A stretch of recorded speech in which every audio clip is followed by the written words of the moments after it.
Hello বন্ধুরা, সবাই কেমন আছো? প্রবাসে বাংলাতে সবাইকে স্বাগত। আজকের এই ব্লগটা একটা পিকনিক স্পট নিয়ে, যেখানে আমরা পিকনিক করতে গিয়েছিলাম। রেডি হয়ে গেছি, আজকে যাচ্ছি হলো ফ্রুট ক্যান্ডিডে পিকনিকের জন্য। পিকনিকটা হবে পটলাক মোড়ে, আর তোমাদেরকে অবশ্যই দেখাবো।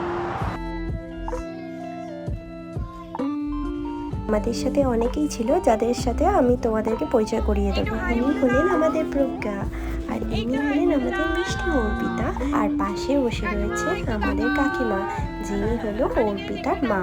আর সামনে হলো অনিকেত, যিনি প্রজ্ঞার হাজবেন্ড, আর ড্রাইভারও কিন্তু হাই বলে দিল। এই কয়েকজন ছিলাম এই গাড়িতে, আর একটা গাড়িতে আর একটা ফ্যামিলি, আর তার সাথে আমার হাজবেন্ড আর মেয়ে ওই গাড়িতেই রয়েছে। কিছুক্ষণে জার্নিতে ড্রাইভারের সাথে ভালোই সবার বন্ধুত্ব হয়ে গেছিল। আমরা নেমে পড়েছি আমাদের গন্তব্যস্থলে, কিন্তু আরেকটা গাড়ি এসে এখনো পৌঁছায়নি। তাই আমরা খুব টেনসড আছি, ওরা কোথায় গিয়ে দাঁড়িয়েছে এবং কোথায় ওদের সাথে যোগাযোগ করতে পারবো কিভাবে, সেটাই আমরা দেখার চেষ্টা করছি। এবং ওদেরকে আমাদের লোকেশনটা পাঠিয়ে দিচ্ছি, আর ওরাও আমাদেরকে লোকেশনটা পাঠিয়ে দিলে অন্তত বুঝতে সুবিধা হবে যে কে কোথায় রয়েছে। ওদের সাথে কন্ট্যাক্ট করে আমরা পার্কের ভিতরে ঢুকে যাচ্ছি, কারণ এই রোদের মধ্যে ওখানে দাঁড়িয়ে কোনো লাভ নেই। লোকেশন দেওয়া রয়েছে, ওরা ঠিক চলে আসতে পারবে। দেখো পার্কের ভিতরটা কত সুন্দর, খুবই সুন্দর, আর এত গ্রিন, পুরো চারিদিকটা গ্রিন। সামনে কিন্তু একদম লেক আছে, লেকের সাইডেই হলো পার্কটা।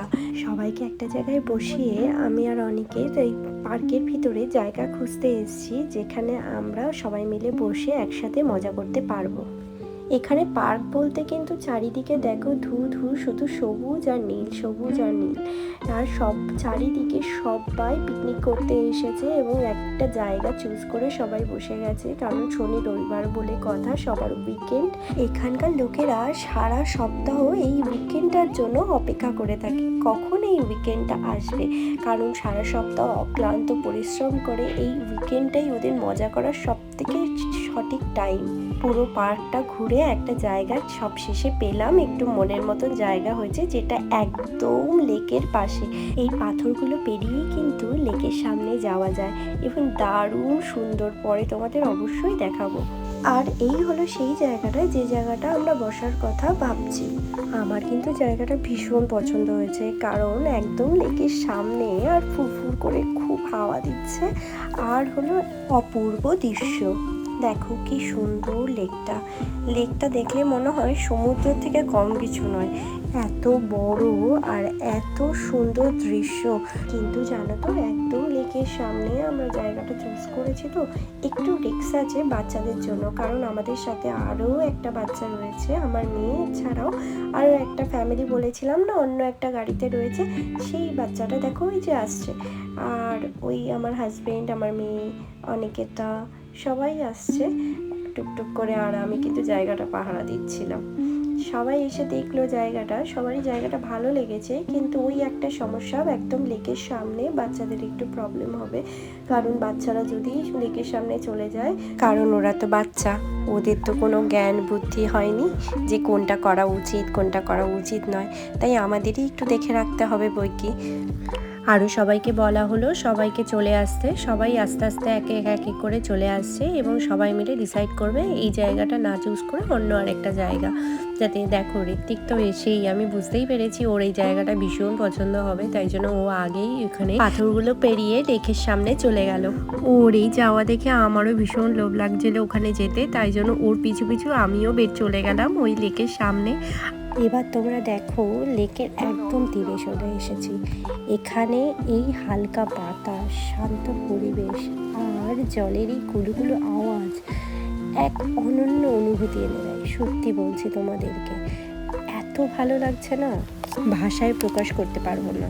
এবার আবার জায়গা খোঁজার পালা, সবাই মিলে চলে গেলাম বিভিন্ন জায়গা খুঁজতে, কিন্তু দেখছি যে সামনেই আরেকটা জায়গা ফাঁকা আছে, একটা গাছের তলায়, জায়গাটা বেশ ছাওয়া ছাওয়া আছে। ওই জায়গাটাই ডিসাইড করলাম যে সবাই মিলে এই জায়গাটাই বসবো। দুটো ম্যাট পেতে আমরা ওখানেই বসে পড়লাম, এবং খাবার দাবার সমস্ত সবার যা যা খাবার এনেছে সব চারিদিকে ছড়িয়ে সবার এখন ফটো তোলার পালা। এত খাবার একসাথে আছে, না ফটো তুলে হয় বলো? দাঁড়াও তোমাদেরকে বলছি কি কি খাবার। আর এটা জিরা রাইস, এটা কি? চিকেন। এটা কি হচ্ছে? চিকেন। চিকেন আর ক্রিসপি চিকেন, এটা পনিরের আইটেম, এটা পোলাও, আর ওটা কি হচ্ছে প্রোগ্রাম? ওটা কি পোস্ত করা? ওটা কি চিজ বল, আর এটা চিকেন, এটা আলুর দম, আর এটা ক্যাবেজ কি এটা? ক্যাবেজ রোল, স্যালাড রয়েছে, এই আমের চাটনি, এটা কি? ও এটা মেজরের পার্ট আমের আচার, আমের আচার, আমের আচার। আচ্ছা, তারপরে এখানে বগুড়ার ক্ষীর দই,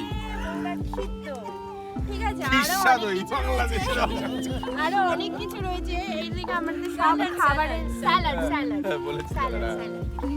অনেকদিন পর এরকম পিকনিকে এসে বেশ ভালো লাগছে জানো তো।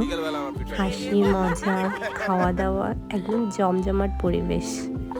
পিকনিকে আমাদের ভাগে পড়েছিল পোলাও আর চিকেনটা, মানে আমরা পোলাও আর চিকেনটা বানিয়ে এনেছিলাম। আর যা যা আইটেম দেখছো সবাই ভাগে ভাগে কিছু না কিছু বানিয়ে এনেছে। অর্পিতা কিন্তু দারুণ দারুণ স্টার্টার বানিয়েছিল, আর আমাদের প্রজ্ঞা একদম দারুণ একটা এঁচোড়ের রেসিপি, আর তার সাথে জিরা রাইস। দু রকম রাইস কিন্তু আমাদের এখানে অ্যাভেলেবেল ছিল, একটা হলো পোলাও আর একটা হলো জিরা রাইস। অর্পিতা আবার সাথে করে সোনার চামচ নিয়েছে। না ওটা সোনার চামচ নয়, আসলে আমি ওটার নাম দিয়েছি, এত সুন্দর সোনার মতন কালারটা, গোল্ডেন কালারটা। আর এর সাথে কিন্তু দারুণ দারুণ প্লেটও রয়েছে। এইবার দেখো আমরা কিন্তু খাওয়া স্টার্ট করে দিয়েছি। প্রথমে স্টার্টার দিয়ে স্টার্ট করছি। স্টার্টারগুলো এত সুন্দর খেতে হয়েছে, সব স্টার্টার খেতে খেতেই পেট ভরে গেছে। আমি এমনিতেই কম খেতে পারি, তারপরে এত স্টার্টার, তারপরে ওই মেন কোর্সে যাবার মতন ক্ষমতাও আমার ছিল না, তাও লোভ সামলাতে না পেরে কিছুটা মেন কোর্সের দিকে চলেই গেছিলাম। এত সুন্দর সুন্দর সামনে খাবার দেখে তোমরাই বলো লোভ সামলানো যায় কি? আমি তো বাবা পারবো না, তাই জন্য কষ্ট করে খেয়েও নিয়েছি। দেখো আমার মেয়েও খেয়ে নিয়েছে। মেন কোর্সটা শেষ হতে না হতেই এবার চলে যাব আমরা মিষ্টির দিকে। দেখো ক্ষীর দইটা কিন্তু দেখো জাস্ট মনে পড়ে গেল যে ইন্ডিয়ার কথা। আমাদের এই বাঙালিদের কিছু কিছু জিনিস থাকে ভীষণ স্পেশাল, তাই না বলো? কেমন হলো? রিল হচ্ছে ওখান থেকে। আমি কিন্তু এক্সপেরিয়েন্স কথাটা বলেছিল, কিন্তু একদম জেনুইনলি রাইট, সাংঘাতিক খাওয়া। এবার একটু লেকের ধারে না আসলে বলো হয়, তাই জন্য চলে এলাম আবার লেকের ধারে। আমার বর তো আমাকে বলছে ভিডিও করছি তাই পোজ দাও, শাহরুখ খানের পোজ দাও। দেখো একদম লেকের সামনে বসে রয়েছে, একদম পায়ের সামনেই জল, জলের আওয়াজটা শুনলেই মনটা ভরে যায়, তা না বলো? কেমন লাগছে তোমাদের একটু কিন্তু জানাবে। দেখো চারিদিকটা কত সুন্দর, কেমন লাগছে জানিও কিন্তু। আমি বসে রয়েছি এখন একদম পুরো লেকের সামনে, ভীষণ মজা হচ্ছে আর ভীষণ এরকম অনেক মারাত্মক মজা হচ্ছে। এটা তো লেকের একটা সাইড তোমাদেরকে দেখালাম, মানে যে জায়গাটায় আমরা পিকনিকটা করছিলাম। এইবার এখান থেকে নেমে আমি ভাবছি যে অন্য দিকে যাব। এই ভিডিওটা কিন্তু আমার হাজব্যান্ড করেছে, অনেক দূর থেকে যখন আসছিলাম তখনই ও ভিডিওটা করছে।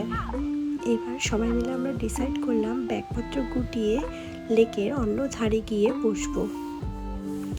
দেখো এরা তো সেই মজাতে রয়েছে, আর এদিকে তো বিশাল আড্ডা চলছে, শুয়ে বসে সবাই খুব দারুণ আড্ডায় জমে উঠেছে। চলে এসেছি লেকের আরেক দিকে। এবার দেখো এই জায়গাটাও কিন্তু বেশ দারুণ, আগের জায়গাটার থেকেও ভালো। আবার মাঝখান দিয়ে যাওয়ার একটা রাস্তা, দারুণ না? আবার এখানে সবাই ফিশিংও করছে, পাশে কত বোট চলছে, ওয়াও ভীষণ সুন্দর, মনটাই ভরে গেল। আর এদিকে দেখো এগুলো কিন্তু হাঁস নয় বা রাজহাঁসও নয়, এগুলো বলে পানকৌড়ি। এক লাইন দিয়ে সবাই যাচ্ছে, খুব দারুণ লাগছে। এখন ঘড়িতে কটা বাজে জানো কি? এখন বাজে সন্ধ্যা 7টা, কিন্তু চারিদিকে দেখো কড়কড়া রোদ। কানাডাতে গরমকালে রাত 9টায় সন্ধ্যা হয়। তাই আমাদের বাড়ি যাওয়ার টাইম কিন্তু হয়নি, তাই আবার এই জায়গাটা চুজ করে ফেললাম বসার জন্য। ও তোমাদেরকে কিন্তু একটা কথা বলা হয়নি, আমার বর কিন্তু মারাত্মক ফিশিং করতে ভালোবাসে। ফিশিংয়ের জন্য যত ধরনের টুলস আছে সব ওর কাছে রয়েছে। এখানে আবার লাইসেন্স ছাড়া ফিশিং করা যায় না, তাই সেটাও ওর বানানো কমপ্লিট।